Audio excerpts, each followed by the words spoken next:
Hello, everybody.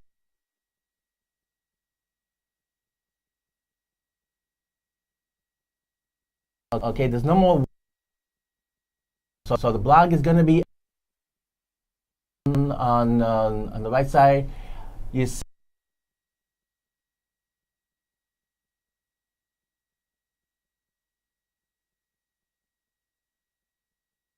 okay, and that's magazine articles for the week, as you can see.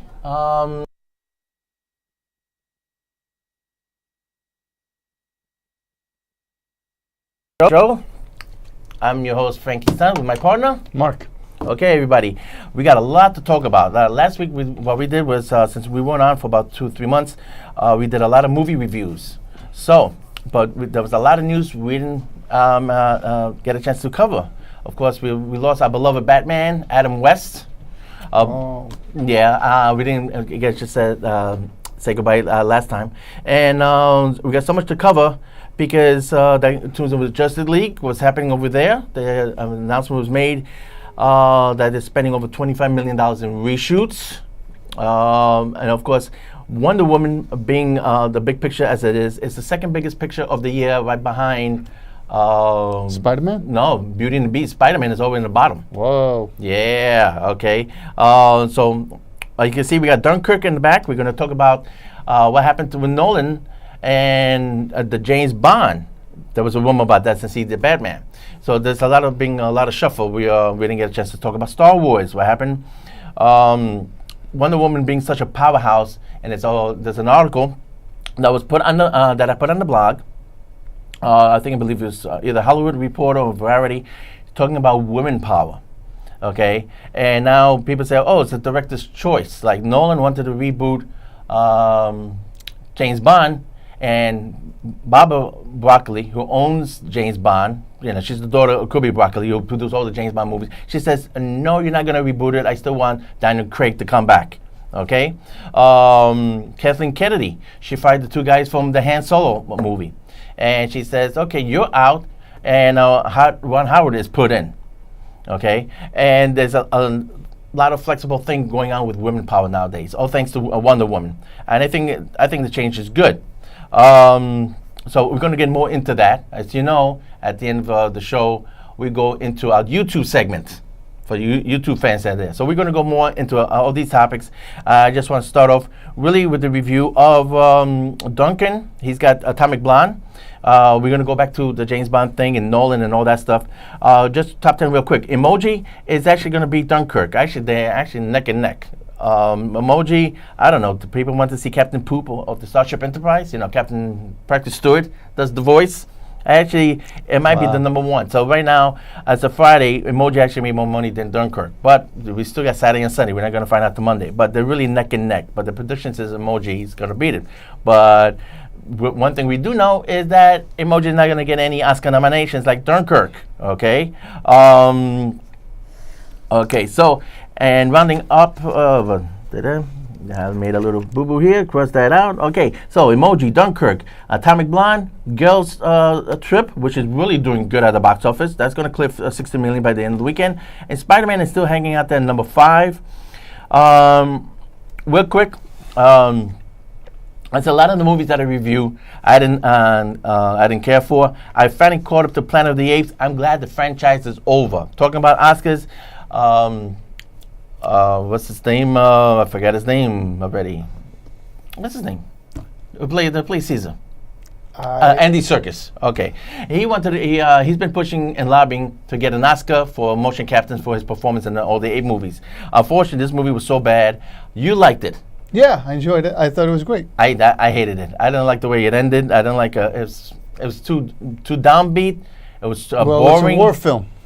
War films. But there was no war. There was no war until the very end. The last 20 minutes. That's a war thing. And then on it's a build-up. It's a slow build. And like we said last time in our 29th anniversary show. Yes. The first of the season. Yes. This is the second show of the season. Yes, of 29 years. Thank you for reminding them. Yes. Thank you for reminding me. I forgot. Applause. Like I said, they have to slow build, give you a reason why they have the war. And the war like Caesar, he was doing it to save the children. Damn it. To save the children. Gotta save the children, and of course. that's why we have to have war. If we don't, like George Bush says, if we don't stop them here, we won't be able to stop them. It's better to stop them over there. Yeah, but somebody sounds like George Bush would say something like that. Yeah, but somebody should have stopped the script. I mean, it just dragged down, bloated, and all that animal abuse was not necessary. That's what turned me off mostly. Caesar getting brutalized. I mean, is that necessary to prove a point that the guy was such a schmuck? Yeah. And top of it, he winds up killing himself. Caesar should have killed him. So, screw it. Anyway, very disappointed. And the main reason I'm saying it, again, another movie. There was another article about franchises. Again, look at the blog. It goes in detail. That all these franchise movies we were talking about. You forgot to say spoiler. Well, spoiler, too bad. Okay. We had Pirates of the Caribbean, believe it or not, is the only one of the sequels along Guardians of the Galaxy number 2. It actually has crossed over the $500 million mark. Whoa, you mean Wait, you're saying Pirates of the Caribbean actually made money? It made over $600 million at the box office. How's that possible? Worldwide, believe it or not. Please. So we're going to get another one. No, stop. But pictures like Cars, Transformers, Planet of the Apes, they're all Aliens, they all really perform badly. Oh, okay, so Hollywood is getting a little bit mixed up. We're going to go more into that in a second because we're going to backtrack a little bit. And, okay, let's start with your review because you saw that last night, Atomic Blonde. Because that's going to be a reference to Nolan, Dunkirk, and the James Bond series. So let's do that. All right, so Atomic Blonde. How was that? Let me say the positive aspects of it. Was it John Wick? No, it wasn't John Wick. So that settles that. Sorry. For some reason or another, John Wick, seemed more of an edge. Atomic Blonde was a fascinating film, but it was no John Wick. It sort of played to the era of before the fall of the Berlin Wall. It was playing during the, I guess, 80s, the Reagan era 80s, which, sort of doesn't make any sense because first Reagan wanted the wall knocked down, and then a few years later, then the wall was knocked down after the end of the Reagan administration, going into what do you call that, the Bush administration. Mm-hmm. But I don't know, they played it out like it was still the 80s. Their history is a little, but this is what movies do. Okay. The history, they play around with the history. They make it seem like it's still the 80s, yet the wall was being knocked down, and in reality the wall was being knocked down in the 90s. So at one point or another, they said it was the 80s, and they left it at that, and they played 80s music, so it came off as though you're watching sort of like a Miami Vice type of movie. Was there a lot of action, though? Yeah, there was action, but for some reason it was something, was missing. It was as though it was disconnected. But, it was a good film. I enjoyed watching it. It wasn't great. I wasn't like, whoa, this is amazing. It was like, hey, this is not too bad. Okay, but it was no John Wick. No. Okay, no John Wick. You wouldn't see it again? If it was on Netflix, I would see it again. Should I go and rush out and see it? If you could see it for less money. You saw my breakdown last time. Don't see it. Don't see it I'm for. cruel. Don't see it for $15. That settles that. Okay. See it for $7. Like I watch it. I watch it for $7.49. Matinee. Oh, yeah, you go early before 12 o'clock. Yes. Yeah, matinee. I would say movies in Puerto Rico for like $6.50. That's why I was. That movie's worth $6.50. Okay, and I swear to God, I couldn't not get anybody to go with me to see any of these movies. Nobody, Frank, we're not interested. Well, if you're talking about Cars, another Despicable if you're talking Me, about Puerto Rico, I can understand that. I mean, you have two options in Puerto Rico. You either go enclose yourself in an air-conditioned room in the dark, watching some movie that's disjointed from your culture, and its culture of an American culture, or go to the beach. That's what everybody Which one do you have? Which choice would you go for?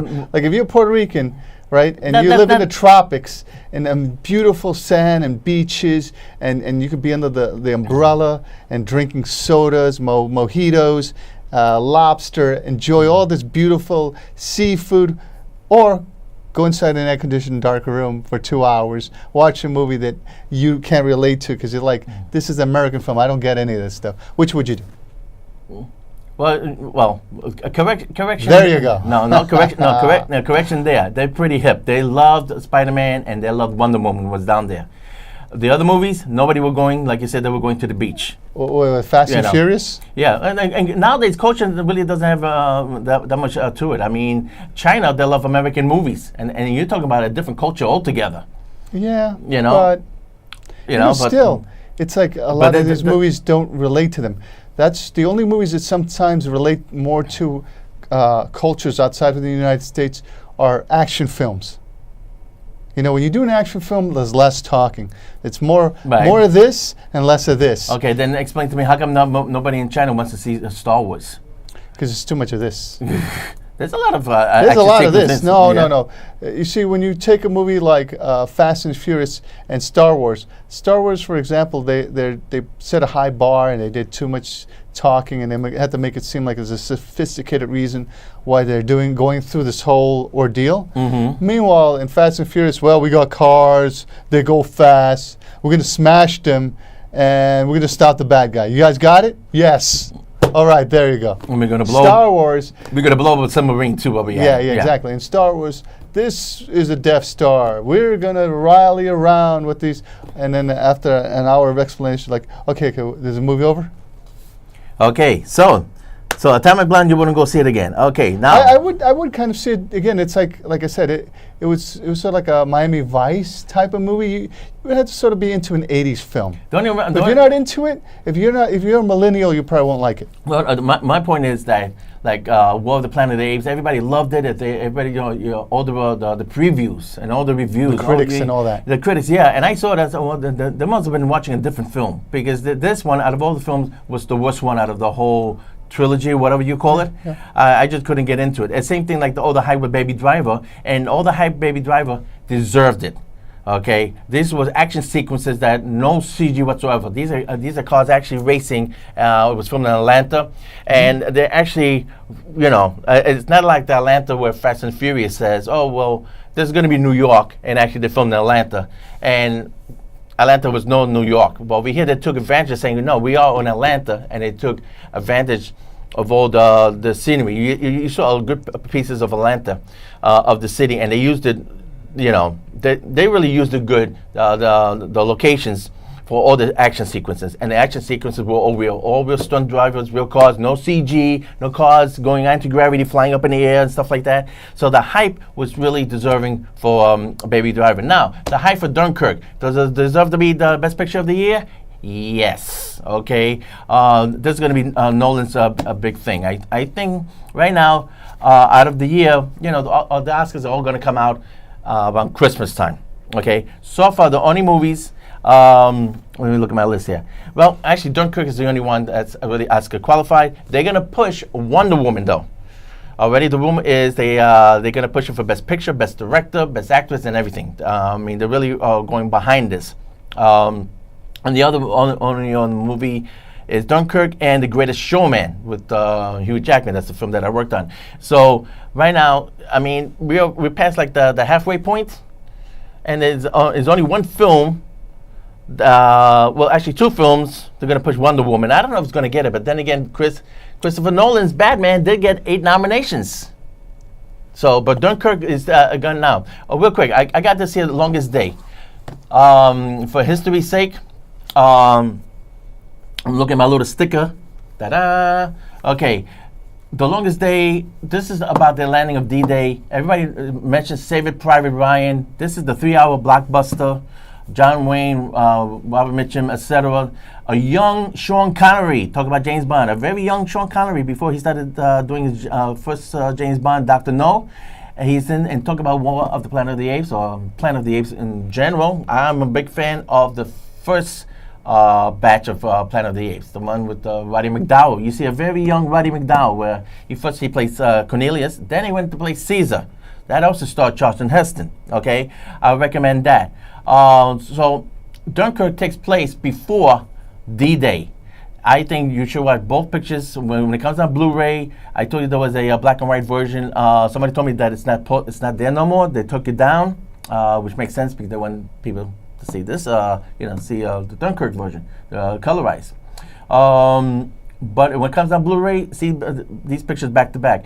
It's because what happened in Dunkirk led to D-Day. Now, if you're not into, this is a black and white movie. If not, then you can get an idea what happened in D-Day with Saving Private Ryan.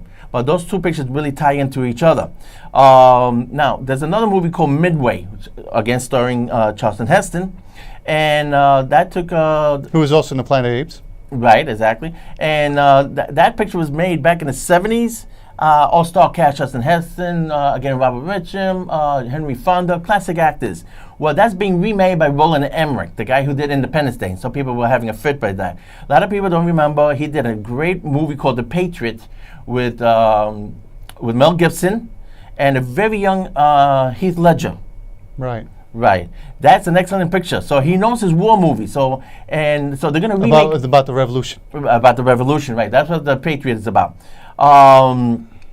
But Midway is going to be remade by Roland Emmerich, and I think that's in good hands. One last thing about Dunkirk, okay? Well, actually, two things. Mr. One Direction, Harry Styles, he was really, really good. And somebody said, well, what is stick like a guy from One Direction and like in a war movie? It's always been done. The most famous one was a very young singer. Okay, his name was Frank Sinatra, and they put him into From Here to Eternity, and he got an Academy Award for Best Supporting Actor. So it's always been done. And if I was concerned, the guy from One Direction, Harry Styles, I thought he did an excellent job. I didn't realize it was him till after the fact. Said, oh, that was him? So it really surprised me. And two other things, for history's sake, Dunkirk. The French are complaining that they weren't represented in the movie. Well, if there were, the movie would have been 3 hours. At the very end, okay, this is not a spoiler. This is part of history. You can look this up in Wikipedia if you don't want to see the movie. The English get off the beach. True story. Okay, mission succeeded. Uh-oh, spoiler. Okay, and then what happens is the captain, played by Kenneth Branagh, who's doing a remake of Murder on the Orient Express. Okay, spoiler alert there. Kenneth Branagh says, the other colonel says, why are you staying? Well, now we got the English, the British troops off. Now it's my job to get the French off. The French I mentioned at the very end of the movie. They don't show it because the movie would have been 3 hours long. So Nolan had to find a part, okay, we mention them and we have to cut it off. Now, in here saying they weren't representative. I wish they get the point. And there is a couple little details in Dunkirk that got squished. And I said this before. When certain movies do a biography and the leader or the hero of the story has like a right-hand man, that person usually represents a whole bunch of other people. Because if you're going to start introducing this character, that character, that character, and that character, and don't forget the guy over there, next thing you know, your movie's 3 hours long. Okay? So a lot of biographies are like that. Usually they make up a character to represent what's all going on. And basically that character is for exposition and to advance the story much faster. So, in Dunkirk does take one or two little liberties like that as far as history goes. But it's pretty much accurate. So, as far as Oscar thing, Dunkirk is it. But I figure I'd give you some trivia there. Now, that's a movie you should go see. Okay.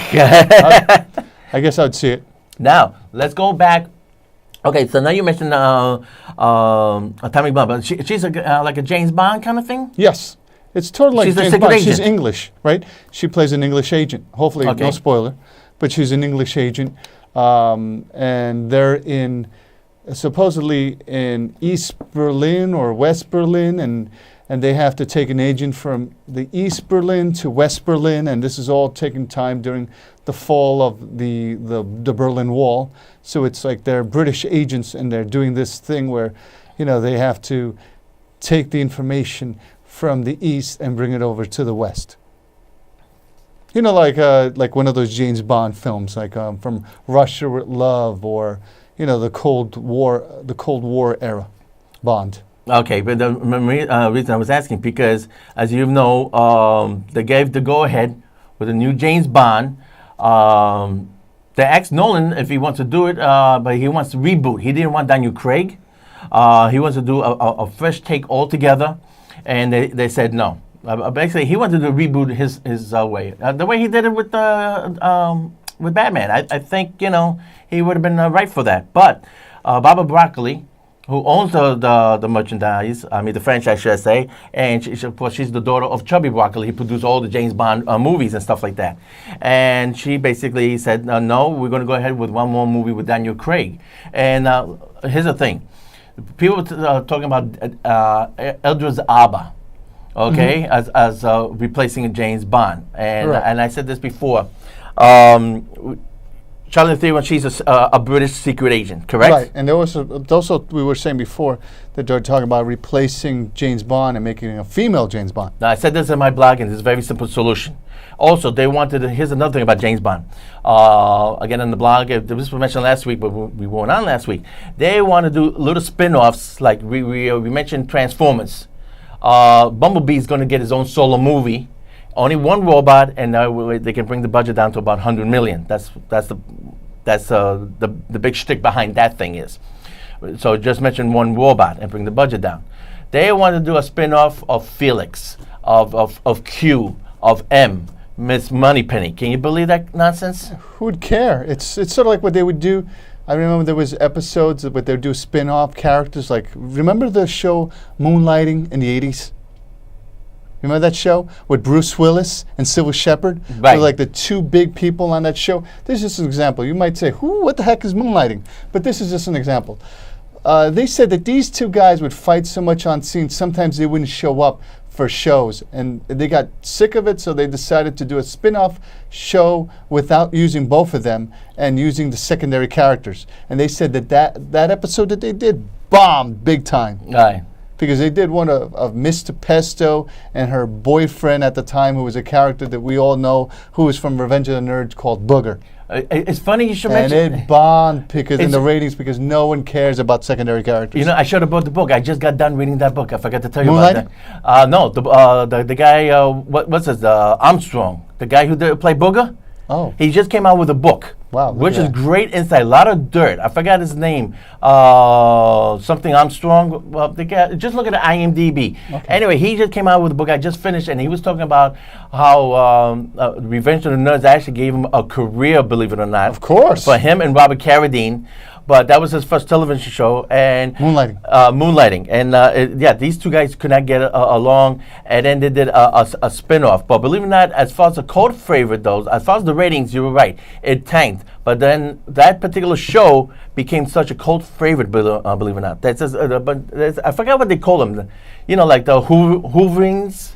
Doctor Who, the big controversy about the female Doctor Who taking over. Right. Okay. Moonlighting has its own niche, believe it or not. Of course. So it was such an 80s show. Yeah. It was so 80s. It was like Miami Vice. Yeah. If you see those shows now, they're really awful. And they I don't know why. No, Moonlighting was still, I see it, and I guess I see it with blinders, because I still think it's funny where we all knew that Bruce Willis in it was obnoxious, and that was a funny thing about it. He was obnoxious. He was pretending to know what he was doing, when we all knew he knew nothing about what he was doing. He's just an obnoxious character that we found funny.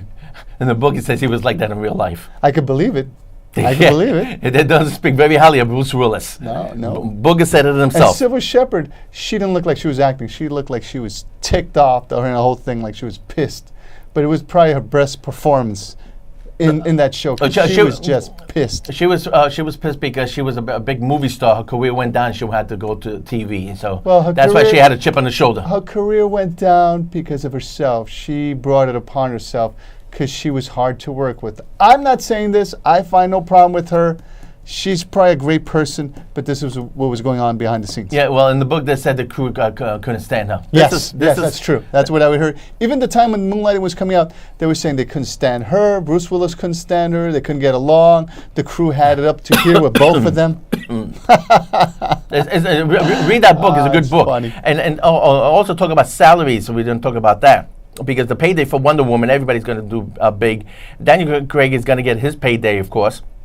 But I was reading a book with Alec Baldwin, and he said a lot of people are going to television because now Hollywood does not want to pay these outrageous prices. Now, and this is what's going down. Okay, there's two more articles. We're going to get more into detail when we go off the air. But let me introduce you now. To YouTube. Okay, read the two articles, and the article is one of them is what happened with the franchises is going down. Okay, and as of yesterday, I didn't even get a chance to put this on the blog.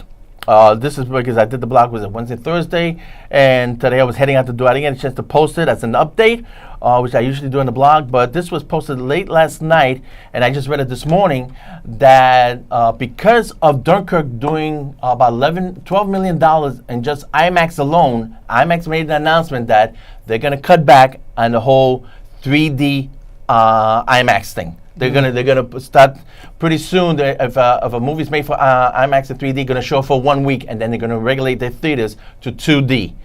The other reason why, Transformers was specifically made for IMAX 3D, and it made no money whatsoever. People avoided the movie to begin with the 2D. I could believe that. With those two announcements, that thing altogether, and franchise dying out, IMAX just pulled the plug on 3D. And that's another reason I'm saying everybody knows Terminator is going to come out on, on 4K and also 3D. They're trying to push the 4K kind of thing.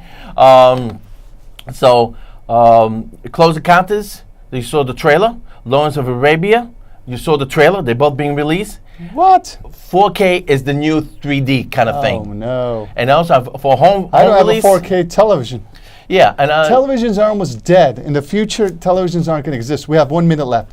So to tell you the truth, Japan is finding a way to get rid of screens. They're probably going to do, what do you call that, three-dimensionals or VR headsets. But screens are basically be dead pretty soon. So if you start wasting money on this 4K, eventually we're going to have more landfills full of all these monitors and television screens. All right, we have less than a minute. And his big surprise, what's going to happen to James Cameron Avatar, because he wanted to push the 3D. IMAX is basically telling everybody we're killing the whole 3D process. So we make just as much money, if not even more, on 2D, thanks to Dunkirk. And Transformers tanking. So what's going to happen with James Cameron Avatar? You have to wait for the next show, because there's no announcement from his camp, because he wanted to base all 4 movies in 3D. That just went right out the window, folks. We have 15 seconds. Okay, everybody, we're going to be back in 2 weeks, and I'm going to have another announcement. Yeah. That's going to be our last show. Watch the YouTube show. Yeah, that's going to be our last show for the summer, okay? Everybody, thanks for watching at home. You want to see more? Go to YouTube. Now this is for the YouTube viewers. Yeah. Again, I should have mentioned you want to see, where's the link? Where's the link? The link is on the blog, but I'll mention that next time. Yeah. Okay, so that was the big announcement about the killing 3D, and they're trying to push this whole 4K. Oh, 4K in the movies and then 4K at home. Is this a bad idea or what? I always said this. It doesn't matter what format, Blu-ray, 4K, DVD. Eventually the one that wins is usually the less expensive. The one that wins is the picture people love to own. No, but I'm saying in general, the technology usually ends up winning isn't the best. It's usually the less expensive. Windows is used more than Apple, because more people, steal it. They don't buy it; they steal it. If you buy an Apple computer, you got to spend more money. So usually, like VHS was worse than Beta, but VHS was able to push itself, and it was less expensive. Well, all technology comes down on the price.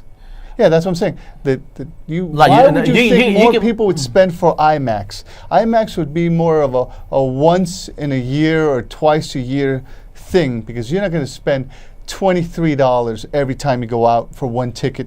Oh, I'm going to take my special girl to a film for $23 for both of us, or $24 a piece, or $25 a piece to see an IMAX movie, in which she doesn't really care.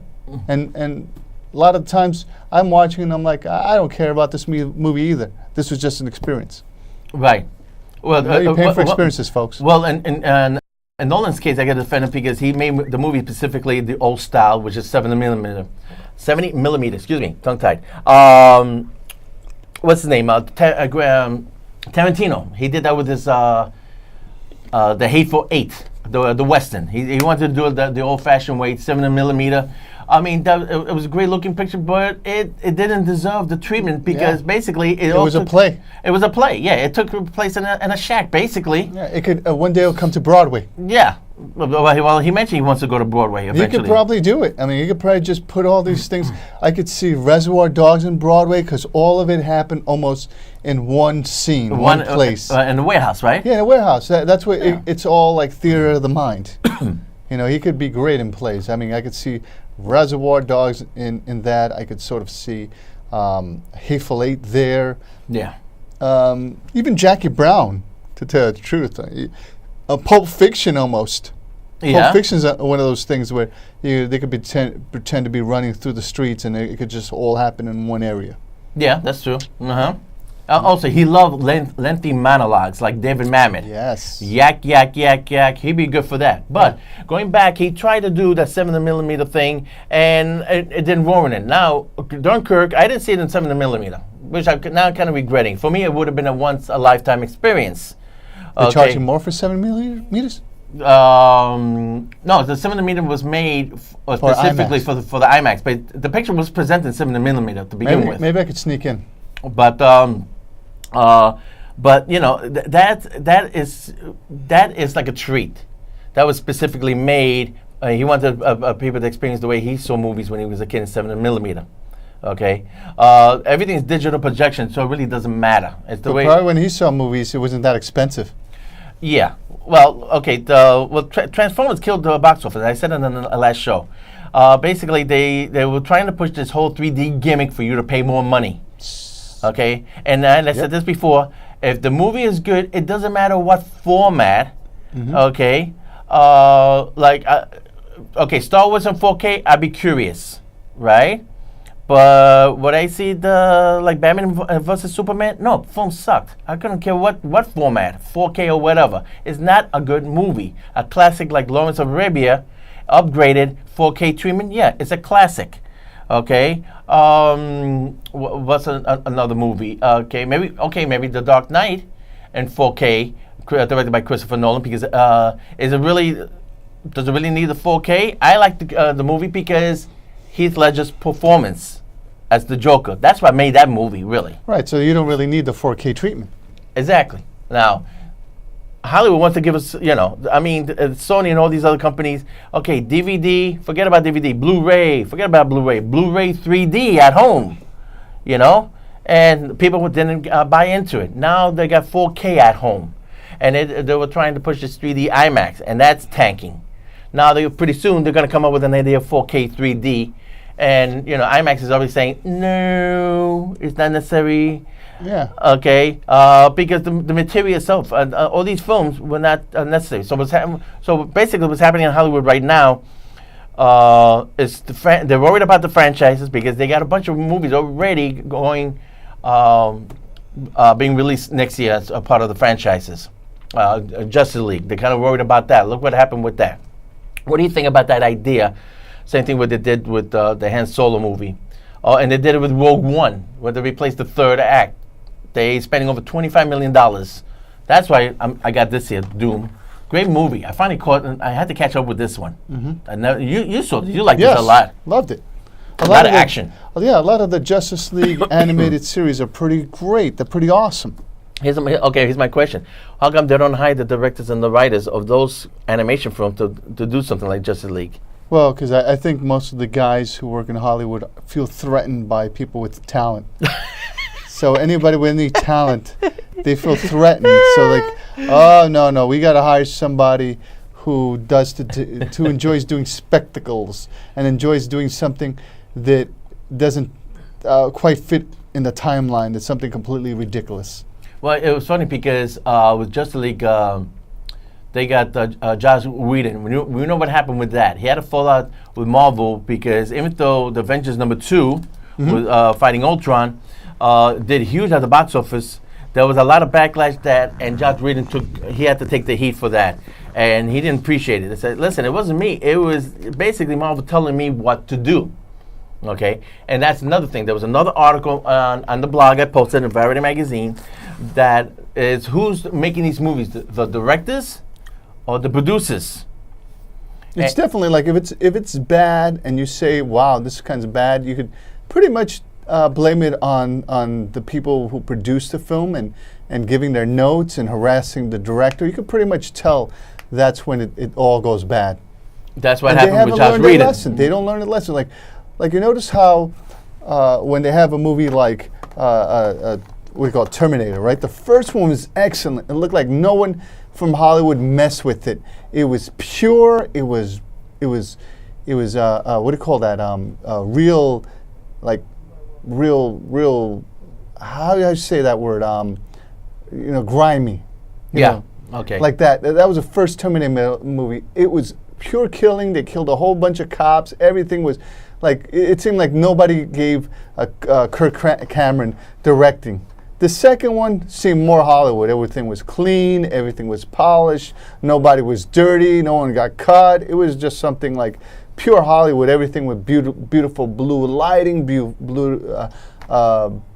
filters. Well, he had a bigger budget, so. Yeah, but still, it sort of seemed like they gave him a lot of notes, and they were like, I don't know who told them, oh, don't do so many killings, don't kill cops. Mm-hmm. And Schwarzenegger, no, I got to kill people, no, don't do that at all.